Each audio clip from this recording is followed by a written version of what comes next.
Est-ce que vous avez déjà vécu ce moment frustrant où vous voulez prendre une photo, mais votre téléphone, votre appareil photo vous laisse tomber et vous affiche ce message? Ou bien que vous avez tellement de photos stockées que vous n'arrivez plus à vous y retrouver? Alors aujourd'hui, je vais vous montrer comment résoudre ce problème une bonne fois pour toutes. Je vais vous montrer comment transférer vos photos sur votre PC et les ranger efficacement. Alors prenez une grande respiration et on y va. Première étape pour libérer de la mémoire, on transfère toutes les photos sur le PC. Donc vous branchez simplement votre téléphone à l'ordinateur avec un câble USB. Une fois connecté, vous sélectionnez l'option transfert de fichiers ou transfert de photos sur votre téléphone.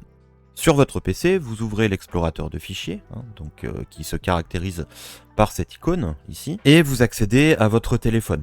Là, en l'occurrence, c'est mon appareil photo. Je vais double-cliquer et je vais avoir un dossier qui s'appelle DCIM. Ensuite, on va laisser la fenêtre de côté. On va faire un clic droit, nouveau dossier, et on va l'appeler photo à trier ou photo brute, peu importe. Alors ensuite, vous faites glisser les photos de votre téléphone vers ce nouveau dossier photo brute. Donc on prend le dossier, on le fait glisser, ça va copier toutes les photos qu'il y a dedans dans le dossier photo brute. Et là, on voit que en double-cliquant dessus, on a bien toutes les photos à trier.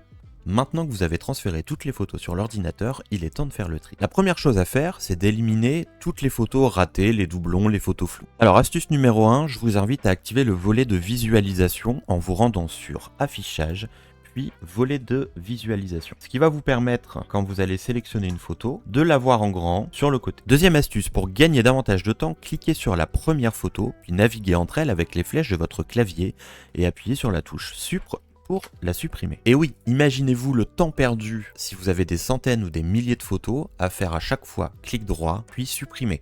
Alors que là, en naviguant avec les flèches de votre clavier, puis en appuyant sur la touche Supr, vous gagnez pas mal de clics et pas mal de temps. Une fois les photos supprimées, on va passer à l'organisation. Pour cela, on va créer des sous-dossiers par année, par événement. Il y a plusieurs écoles et il n'y a pas une façon de faire qui est meilleure qu'une autre. Tout dépend de vos préférences et de la manière dont vous allez vouloir organiser vos photos.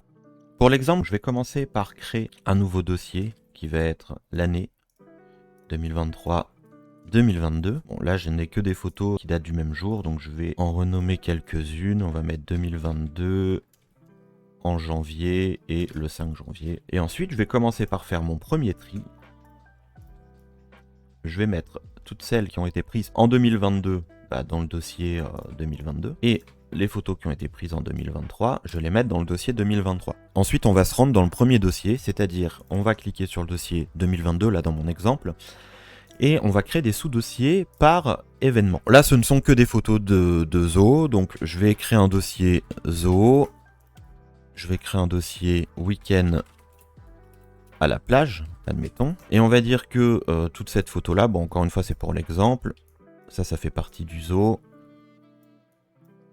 voilà, et les photos de plage. Troisième et dernière étape, je vais renommer les photos, donc c'est-à-dire que je vais sélectionner la photo numéro 1, je vais rester appuyé sur la touche Shift et je vais sélectionner la dernière photo. Le fait de rester appuyé sur la touche Shift, ça va sélectionner toutes les photos qu'il y a entre la photo A et la photo B. D'accord, ça m'a tout sélectionné. Ensuite, je vais appuyer sur F2, ça va me sélectionner la dernière photo. Et je vais la renommer Zo-du-bas de la Barbenne. Du bas, et c'était en 2022. Quand je vais appuyer sur Entrée, vous allez voir ce qui va se passer. Toutes les photos se sont renommées exactement de la même manière, avec, entre parenthèses, dans ce cas-là, le numéro de la photo. D'accord? Donc on va faire pareil pour notre dossier Week-end à la plage. Je vais sélectionner la première photo, je vais rester appuyé sur la touche Shift. Je vais sélectionner la dernière, ce qui permet de sélectionner toutes les photos qu'il y a entre ces deux-là. Voilà, il n'y en a que 3. Je vous remontre. Si je copie-colle plusieurs fois les photos, je sélectionne la photo 1, je reste appuyé sur Shift, je sélectionne la dernière photo, ça me sélectionne bien toutes les photos qu'il y a entre les deux. Ensuite, on appuie sur la touche F2.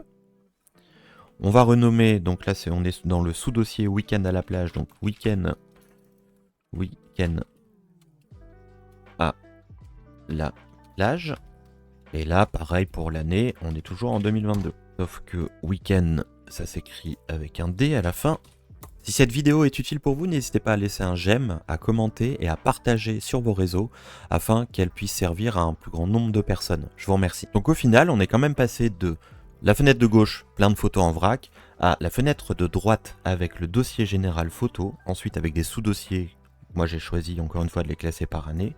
Et dans ce sous-dossier, il y a d'autres sous-dossiers, effectivement, avec les événements qui se sont déroulés en 2022, avec des photos renommées. Au moins si je tape Barben, voilà, j'ai toutes les photos. Si je tape Saut de la Flèche, il me trouve rien. Pourquoi? Parce qu'on n'était pas en 2022, mais en 2023. Donc le plus simple pour faire la recherche, c'est de vous rendre directement à la racine, c'est-à-dire dans le dossier photo, et de ne pas aller dans un sous-dossier. Si vous recherchez des photos du zoo de la Barbenne, on tape Barbenne. Vu qu'elles ont toutes été renommées en zoo de la Barbenne, il m'affiche bien toutes les photos du zoo en question.